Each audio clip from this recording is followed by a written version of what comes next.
Attention business owners. If you use Stripe or another mainstream credit card processing service to handle your online payments, and you don't want to wake up one day to a surprise notice of termination, you need to check out this video.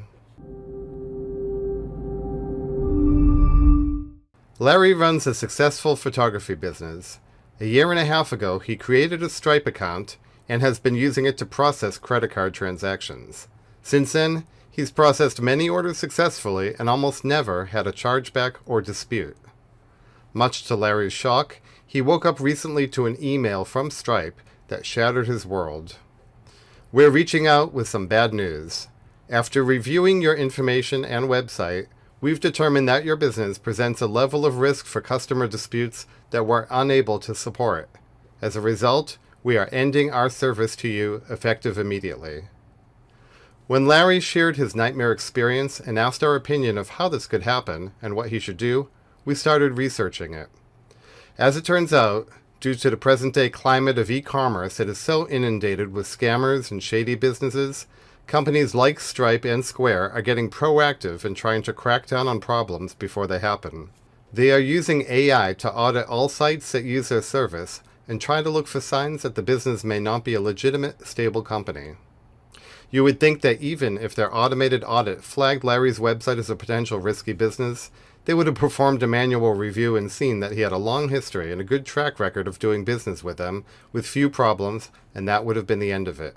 But most likely the problems of fraud and chargebacks are so widespread that Stripe simply doesn't have the manpower for manual review of every individual business. So what is it that Stripe saw on Larry's website that triggered their algorithm into thinking his business was not stable or reputable? I found a support page on Stripe's website that clarifies what they consider a risky business. I'll include the link to the article in the description below. After taking all of this into consideration and reviewing Larry's site, I compiled the following list of steps every business owner should take immediately to make sure your website checks all those boxes. Even if you don't use a credit card processor for your business, there are other types of financial companies that may review your website at times to make decisions about your credibility and viability of your business, such as insurance or business loan underwriters. So these are good steps to take for everyone. Step 1. Get your contact information on the site, a phone number, email address, and mailing address at the very least. If you don't have a phone number for your business and don't want to publish your cell number for the world to see, then set up a Google Voice number. As for a mailing address, you can use a low-cost virtual mailbox service such as iPostal One. Make sure the contact information that you show on your site and the business name match up with legal business records, such as your fictitious name filing if you're a sole proprietorship, or your LLC or corporate information. And in your Stripe dashboard, make sure all that contact information matches up. Step 2. If you don't have a privacy policy and terms and conditions on your site, set them up now.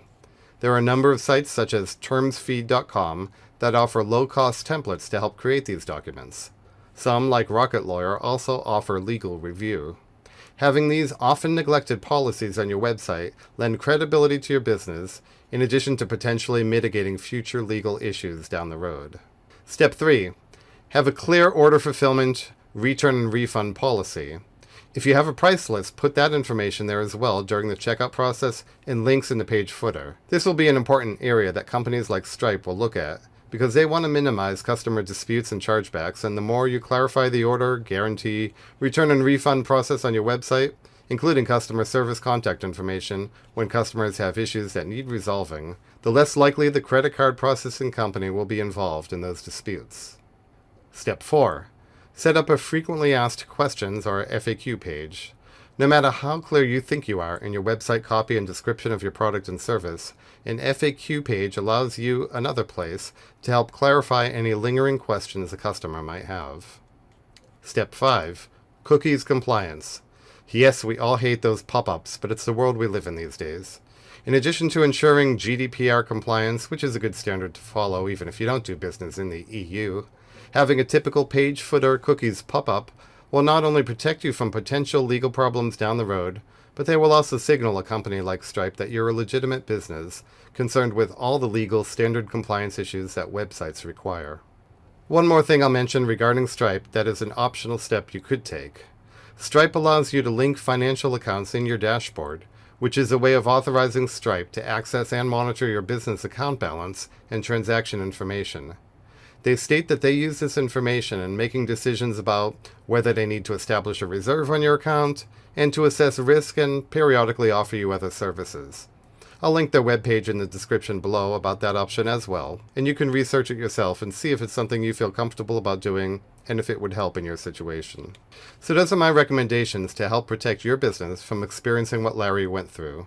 If you found it helpful, or if you have other tips and suggestions you'd like to see added to this list, please comment below. If you like this information and want to be kept informed of other website, content creation, and marketing tips, please hit like and subscribe, and I'll see you in the next video.